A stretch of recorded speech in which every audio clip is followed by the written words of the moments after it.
I'm sure you guys are well informed about what we're gonna talk about here. Our second LLR character, which is Chris.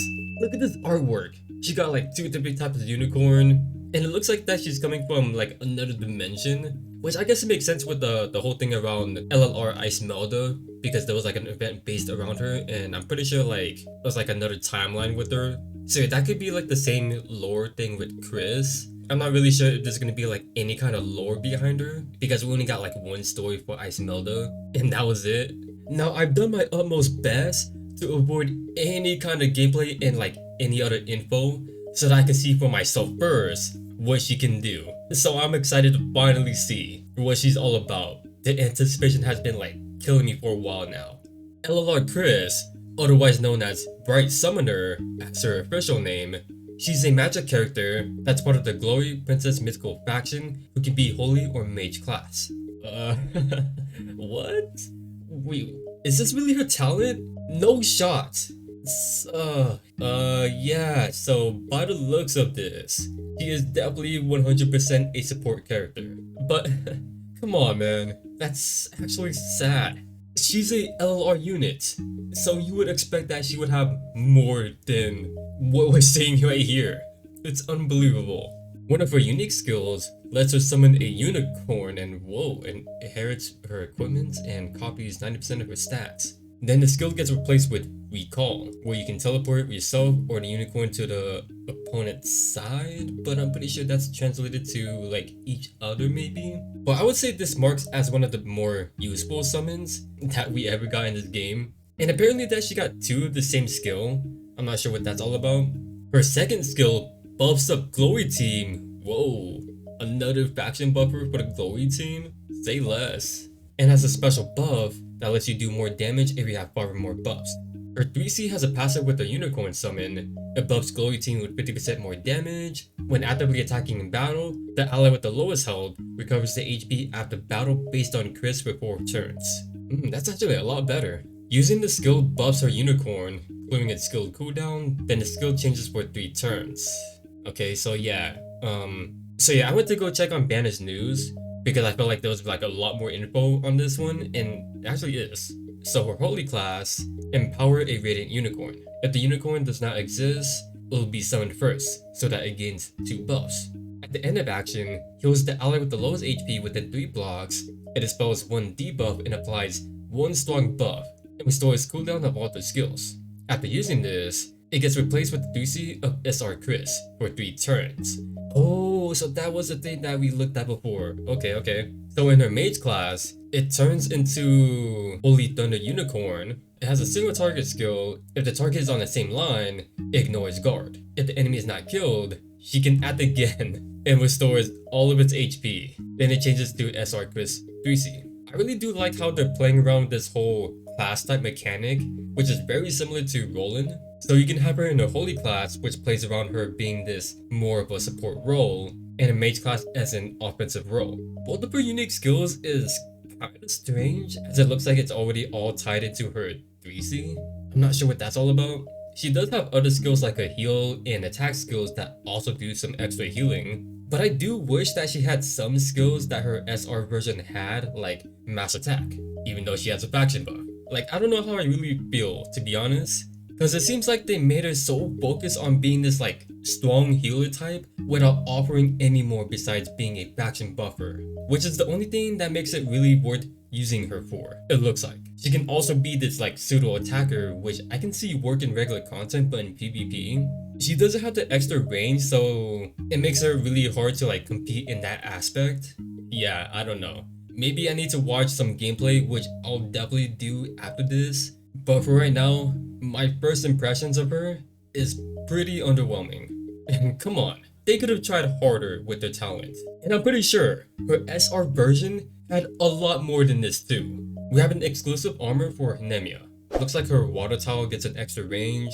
Her Arctic Current, which is definitely her talent towels, the water one, cannot be removed with its effect.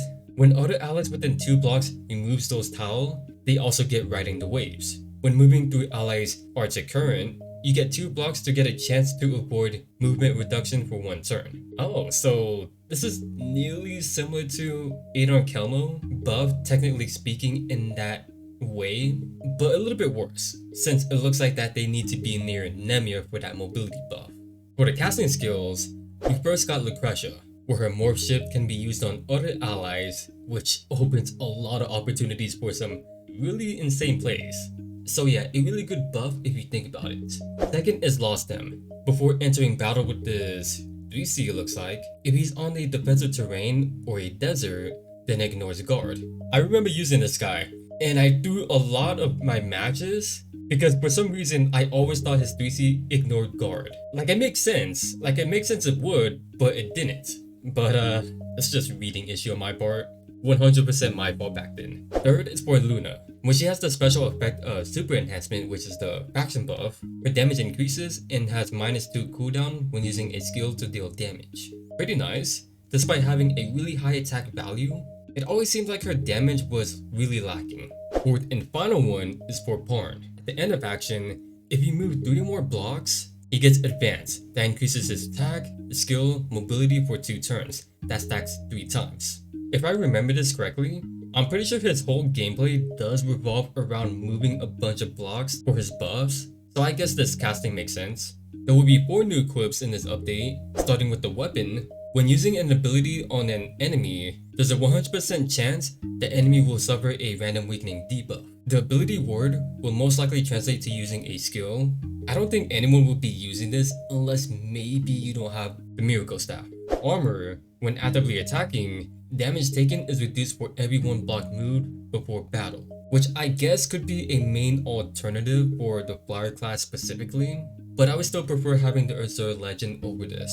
For the helmet, you get more defense when attacked by enemies with HP that is not higher, which is really terrible. With the accessory, when entering battle, the enemy in this battle have their accessory disabled, but in regular content, the enemy will get a damage taken increased debuff, which is definitely interesting. There are OP equipment like the wings and butterfly, but I don't think it's gonna be like a huge deal to put on because none of the accessories are like besides like those 2 that I mentioned, which is not really easy to like just go ahead and do because in certain situations they're not going to be as big, plus the butterfly would just get rid of it anyways since it looks like it doesn't ignore immunity. The only similar debuff that's actually worth thinking about having is disabling armor effects due to equipments like Last Rites, where enemies can actually survive being one-shotted. The only banner of interest that I found was a raid up with Jace. This wishlist banner that only has Langrisser mobile characters, so you'll see characters like Lozencio and Helena, and a wishlist banner that goes up to Patricia and Goon. As for the content that Xian got, Eternal Flameforge, otherwise a lot of people can see it as a battle pass to get the new equipments. Forbidden Battleground, this PvP event that I forgot the name of, it's the futuristic sci-fi one. They have the triple Gate of Fate, with Anakin and casting stage unlock, extra secret realm chances, voucher from completing daily mission, and floating city output increase. A 5-day login event, and it seems like they actually updated stuff for returning players so that they get like better rewards from login events, and updated the characters list on the returning banner. An equipment bag and a hero bag that goes up to Patricia and Goon. Then a special raffle event for rewards. As for the new skins, an Echo Light for LLR Chris and the Windbloom Soldier, which surprised me because it looks a lot like the Aquatic Soldier one, the recent new one that we got, but this Chris skin is crazy good. I would say this is definitely one of the best splash artwork that I've seen. I really wish that they could do this for like all the other characters, but I get it. It probably costs a lot and it makes LLR characters feel more unique. Season 18 champion skin for Lightbringer, so with Season 19, the gold skin for Lippany, and Star Prisma Pegasus skin in silver. Looking nice. I like the Lightbringer skin a lot, just cause it looks really cool. Then the Machalata skin for Sagani, one of their classic futuristic designs that they love doing. So that was about everything, if not most of everything that the CN server got. I'm a little bit disappointed with LLR Chris, if I'm gonna be real here.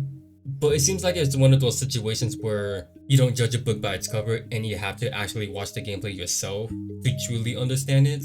Maybe you guys can help me understand her a bit more before I make that global update video.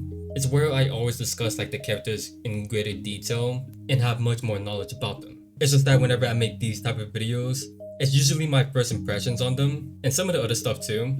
I know some of you guys understand that, but some other people don't, so I hope that clears everything up. I do like reacting to as me seeing them for the first time. Oh yeah, and I'm almost certain that this is their 5.5 anniversary update, which was like 4 months ago. But that's all I got. If you guys did enjoy this video, feel free to leave a like, subscribe, want to see more, and feel free to let me know down in the comments how you guys feel about LLR Chris, and if you're gonna be pulling for her or not. For me, I normally pull for every character, mostly if they're interesting, but since that she's a special case because she's the second LLR unit in the game, so of course I'm gonna be saving and pulling for her, because that banner can be really brutal. So yeah, thanks for watching. Your fellow Z.